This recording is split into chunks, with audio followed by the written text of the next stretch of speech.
Today we're taking a look at Target boxed mac and cheese. Here's all the ingredients we're going to be using and their prices below, and then the total for the top shelf and the bottom shelf. Top shelf being the right, bottom shelf being the left. Let's answer that question. Is it better? We started out by following the directions as closely as we could, which called for a pot and some water. Really difficult recipe here. You may need to consult a professional chef. If you take a look closely at this package here, you're going to see it calls for the following: 4 tablespoons of butter, 1/4 cup of milk. In this recipe, it actually calls for 1 tablespoon more of each ingredient than the Good & Gather counterpart. This was the only difference between the two boxes. Oddly enough, they still had the same calorie count at 250 calories per serving. We decided to keep this comparison limited just to boxed mac and cheese that had the same cooking method and the ingredients needed. The more expensive mac and cheeses, especially in boxes, tend to have that really weird liquid cheese packets, or then it says to cook the mac in milk.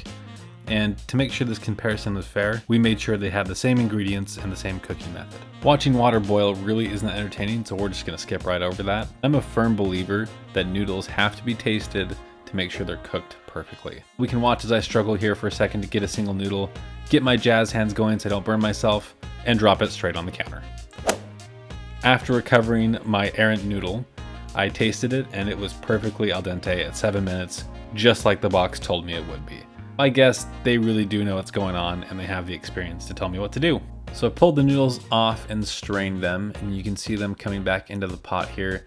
They looked as expected, nothing weird, just kind of your classic wet noodle. We were just prepping them for the next step, which was adding the butter. This is our Kerrygold coming back in as our reigning champ. It was a little cold at this point too, so it didn't melt very quickly. To make sure we didn't overmix the macaroni too much, we decided to add the milk in pretty soon after the butter. We did this just to make sure that it wasn't mushy by the time we got around to eating it. Adding the milk, it blended nicely with the butter to make a good sauce base for this packet of cheese stuff. Don't know how much I can really call it cheese because it is that nice neon orange. It's so bright, in fact, that you can almost taste it just by looking at it. After mixing it in, it just mixed in nicely, normally, nothing special here. Turned that nice gooey texture you want all of your macaroni to have.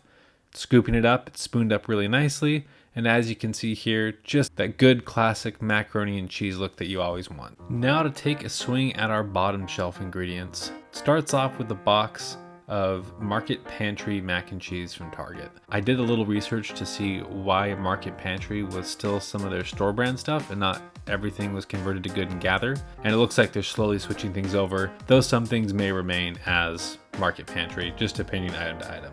Interestingly enough, if you looked closely on the side of that package, it calls for 3 tablespoons of butter and 3 tablespoons of milk, which is less than the name brand. This had me a bit worried because mac and cheese never really seems to be cheesy enough.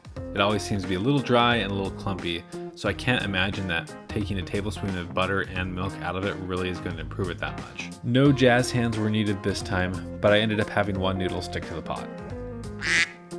When I was pouring the rest of the noodles from the colander into the pan, I had one make a bid for freedom, but luckily my wife cleaned it up. After the mac cleanup, it was on to adding the butter. You can see here the butter again is paler than the Kerrygold, and then right after we added the milk in, it didn't look too different, though it seemed a little thinner, and they ended up blending together basically the same. Now onto this cheese packet. This thing was terrible. Well, it actually couldn't tear at all. It wasn't terrible. I had a really hard time opening the packet up and almost got to that point where you strain so hard that it just gives out completely and cheese powder almost flew everywhere. Was not a big fan of that. Stirring it in, you can see the mac is a little clumpy. Wasn't really impressed with how that turned out, and later when we give you a close-up, we'll see what it really looks like. On to the comparison. So on the right is the top shelf Kraft, and then coming in to the left side is going to be the Good & Gather. Looking closer at both of them, look to see the clumps. It's really noticeable on the Good & Gather, but the Kraft has it as well. At this point, they were both a little cooled off, and they just had that kind of gross texture that cold-ish macaroni has. Even though the Good & Gather is steamy, it still was clumpy. So here's a quick shot of all the ingredients, and now let's go over them one by one. The noodles were very similar for the most part. The Good & Gather noodles on your left might be slightly darker in the Kraft, but it's barely noticeable. I've always heard that noodles are better when they have a rougher texture, and both of these were smooth as can be and clearly mass produced. The butters were quite different. The Kerrygold had a happier cow yellow and a much richer, creamier taste when compared to the Good and Gather. The milk was the same in look, but the TG Lee was much sweeter, richer, and creamier than the Good and Gather. The cheese powders had a different color and a different taste. The Good and Gather had this weird bitter aftertaste that was slightly off-putting, and the Kraft just didn't have any of those issues. Going on to the taste test, we're going to start here with the Kraft. It tasted like it did years ago when your mother cooked a beautiful meal that was outclassed your poor taste buds so much that you threw a fit and she had to cook you mac and cheese. It was great, it was creamy, it was rich, basically everything you expected from Blue Box mac and cheese. We're gonna move on to the Good and Gather. Oh, come on, don't drop the spoon because you're too excited. Giving it a taste, it just was not as good. It was gritty, lacking the gooey, creamy texture you'd expect from the Kraft brand, and there was still that slightly unpleasant aftertaste that it had, and Kraft just didn't have that. So to answer that question that we started with, is it better to go for the name brand?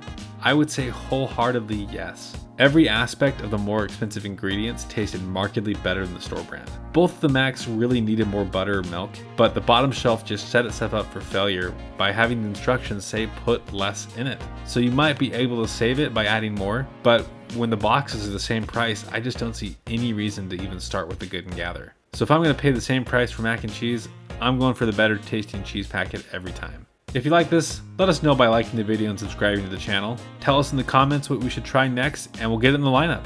Thanks for watching.